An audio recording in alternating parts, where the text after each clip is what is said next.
receive your beauty. We come knowing that we have turned inward at times and not always honored you. We forget that you have saved your people before and promised to do so again. Please, do not remember the deeds of our past, but turn our faces toward the future, where your forgiveness is sure, your welcome is clear, and your love overflows.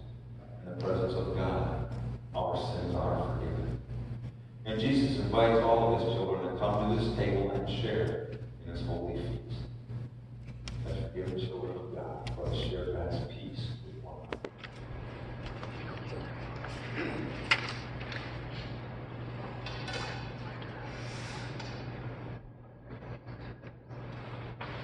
Our reading today is taken from the Gospel of Luke.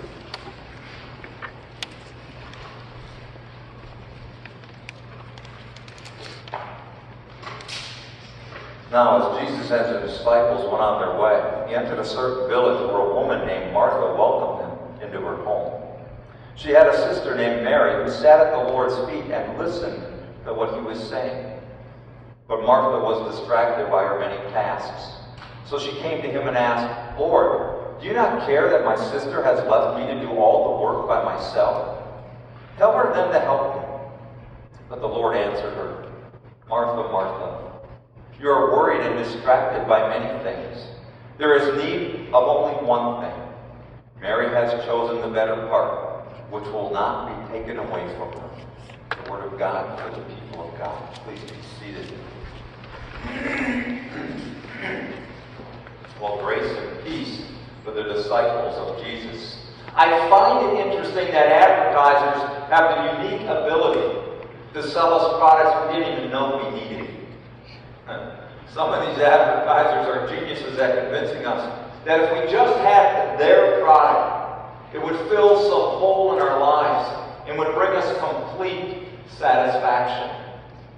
One of the most famous ads along these lines came out in the early 70s. It was an ad for Schlitz beer. The ad implied that Schlitz beer was the ultimate beer experience. The tagline went like this: "You only go around once in life. Go for all the gusto you can." You may remember that advertising slogan. But what does it even mean? I don't know. But I do know this: consumers loved it. Everyone knew the Schlitz beer tagline, even those who didn't drink beer. There's a term you'll hear advertisers use today, and it refers to a recent phenomenon in our society. It's called FOMO. F-O-M-O. The fear of missing out. It's the idea that someone somewhere is having a better time than we are, living a richer life than we are, attending a better party or taking a better vacation than we are. And that we'd better cram as many experiences into our life as possible so we don't miss out on the good life. After all, you only go around once in life.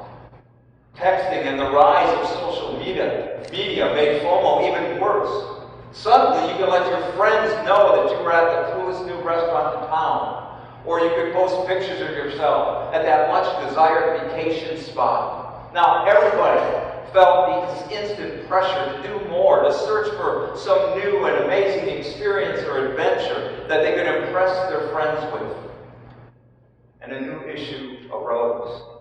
People were so overwhelmed with their options and so driven by this fear of missing out that they literally couldn't make a decision, couldn't commit to anything. Because if they committed to one party or place or option, then they might miss out on another better option. FOMO may be an acronym that many of us can relate to. Is the fear of missing out really the essence of life? I mean, I can see his point about wanting to live life to its fullest.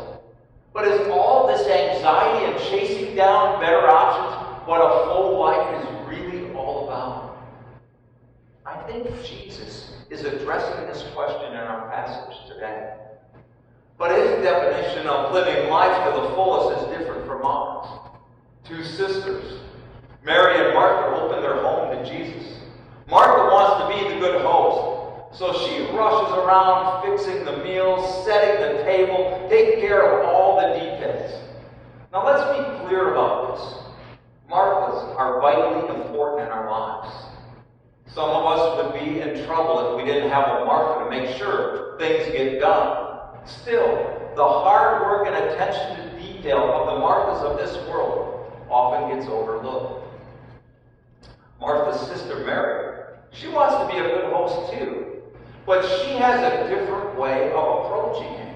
She sits at Jesus' feet and listens to him teach. When Martha complains to Jesus that her sister isn't helping, Jesus says, "Martha, Martha, you are worried and upset about many things, but few things are needed, or indeed only one. Martha has chosen what is better, and it will not be taken away from her." Jesus defends Martha's neglect of her hosting duties by saying, "Please excuse Martha. She was with me, Jesus, the Messiah." Please don't misunderstand.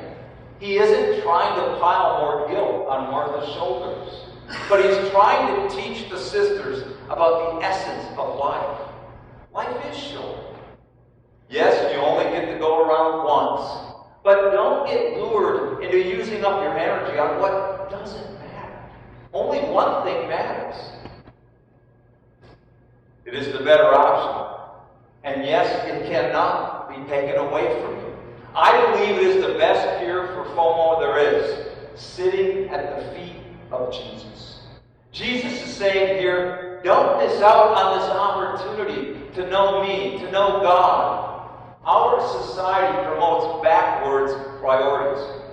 We promote achievement and consumption and cultivation of the self over our relationship with God. Yet God is our Creator. The way, the truth, and the life. What good is our life if it is not reflecting God's glory and comforting to God's plans?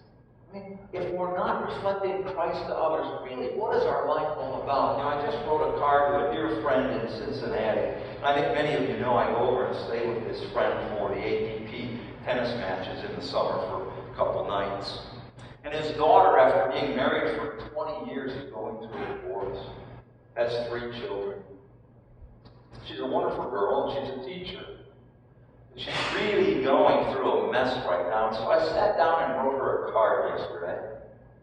And I don't know what her relationship is like with Jesus. But thinking about my sermon today, certainly I spoke a little bit about it. And said, you know, I don't know what your relationship is with Jesus. But I know from personal experience in my life that when things get tough, I sit down and visit with God. And I say that humbly, and I'm sure all of you do too. I'm not sure she does. So I open that door and say, hey, I'm going to be around in a few weeks, if you just, because in a couple of weeks I'll be going over there for the ATP. I said, you know, if you just ever want to just sit down and talk, I'd be more than happy to just listen. But you know, friends, it's so true. When you look at life, what's really important? I really think it's our relationships with one another. And it's our relationship with Christ. We promote all this other stuff. Yet God is our Creator. Yes, He is the way, the truth, and the life. Lewis Grant came up with the perfect term for what happens when we put temporary, selfish ambitions ahead of our love for God and others. He calls it sunset fatigue.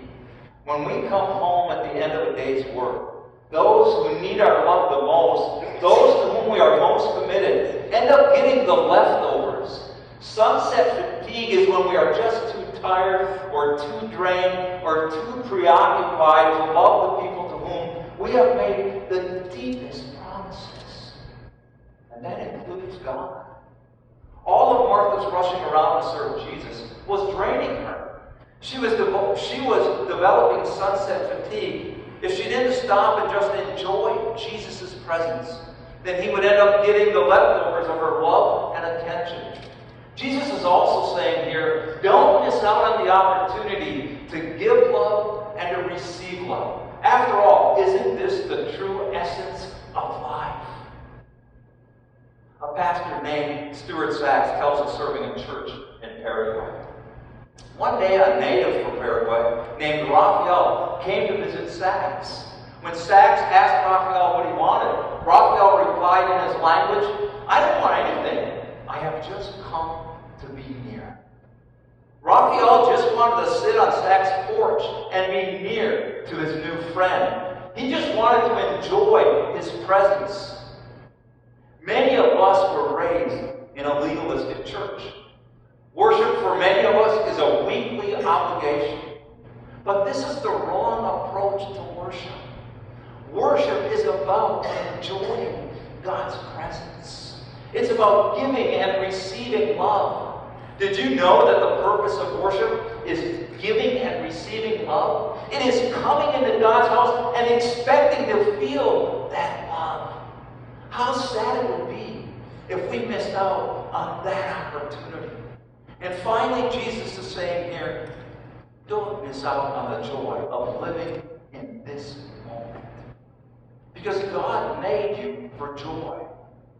Aaron McManus, in his book, Seizing Your Divine Moment, writes, what if you knew somewhere in front of you was that moment that would change your life forever? A moment rich with potential. A moment filled with endless possibilities.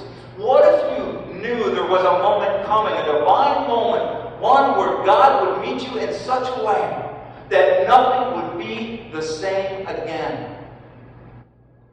What if there was a moment, a defining moment, where the choices you made determine the course and momentum of your future?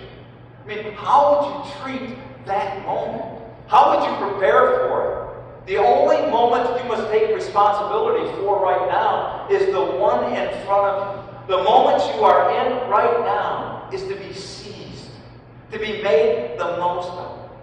Best-selling Christian artist David Crowder had a moment like that, an experience that changed his views on God. He was in high school, and he regularly attended church. He thought he had God all figured out. However, one particular day, he was feeling down. They wandered around the local mall, then he bought a chicken sandwich and sat down to eat it. As he bit into that delicious sandwich, David suddenly realized that all good things come from God. And tears filled his eyes as he realized how grateful he was to God. This happened because of his relationship with God. In the middle of a mall at a food court, he described the experience as a moment of unexperienced joy. He writes, "That's when I realized that every second is an opportunity for us to experience God. There's not a second He's not there and available to us." Yes, every second is an opportunity for us to experience God. If we are afraid of missing out on something, this is the experience that we should be afraid of missing. If we're going to spend our lives chasing something, this is what we should be chasing. God is in this moment. It's God that we don't want to miss out on. So what are you doing in this very moment? Are you counting the minutes until the service is going to be over?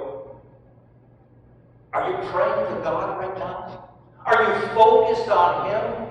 Do you look for the Creator of the universe to speak to you and fill you with His love? You only get to go around one time. And only one thing matters, Jesus. He is the best option, and He can't be taken away from you. Or to put it in the New Testament language, if you are suffering from FOMO, the fear of missing out, make sure you're not missing out on the kingdom of God, God's presence and rule in your life, because that's really the only moment that really counts. Yes, we only go around once in life. So we should invite Jesus into every second of our lives. And if you do that, I promise you, FOMO, the fear of missing out, will be replaced by all the gusto Jesus has to offer.